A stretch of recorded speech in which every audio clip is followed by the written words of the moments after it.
first language could kill. Long ago, before the stars had names, and the moon was just a pale shadow in the sky, there was a world where words held power. Not the simple power of stories or songs, but the power to shape reality itself. The first people who walked the earth knew this language, a tongue so ancient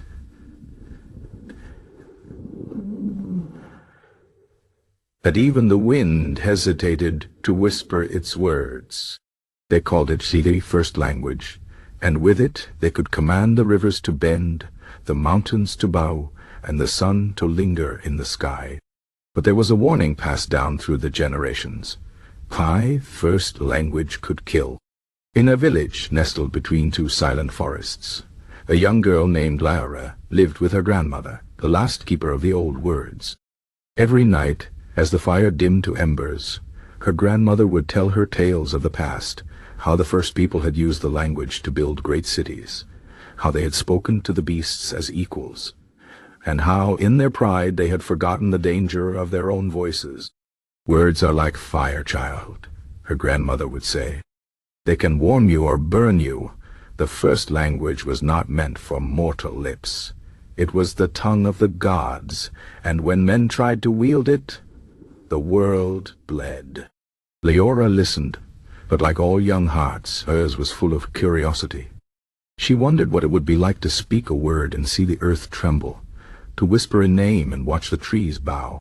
One evening, as her grandmother slept, Liora crept to the old chest where the forbidden scrolls were kept.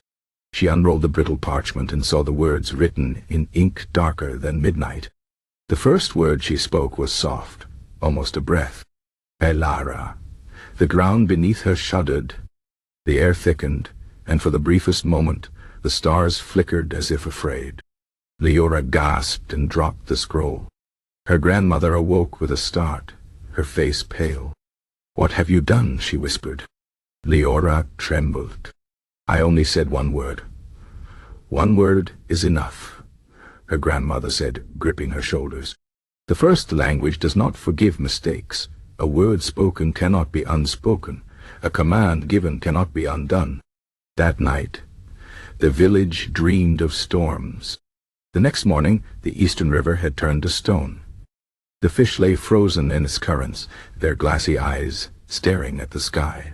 The villagers whispered of curses, of angry spirits, but Liora knew the truth.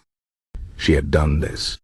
Her grandmother took her deep into the forest, where the oldest tree stood, its bark carved with warnings. "You must never speak those words again," she said. "But since you have begun, you must learn to control what you have awakened. The first language will not let you go so easily." For years, Liora studied in secret.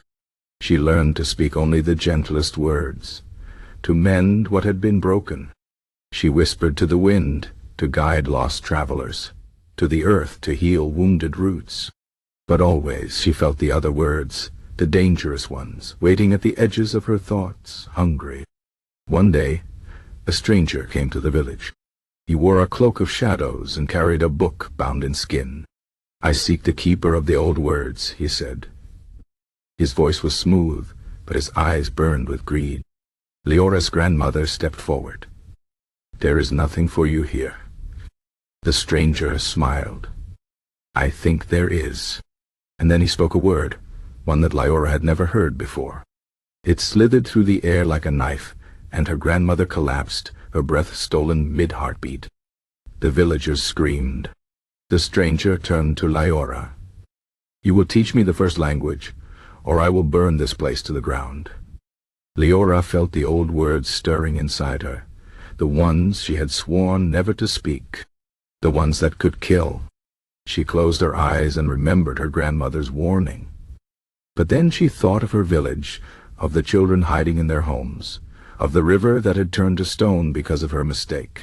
She opened her mouth and spoke the truest word she knew. The world went silent. The stranger's smile faded. His fingers curled like dry leaves. His skin turned to dust.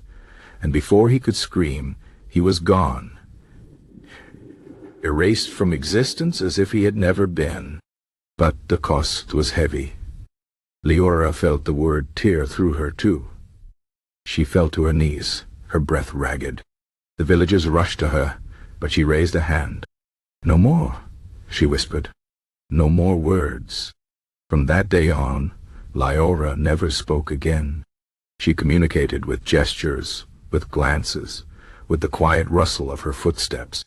The scrolls were buried deep beneath the oldest tree, and the first language faded into myth once more.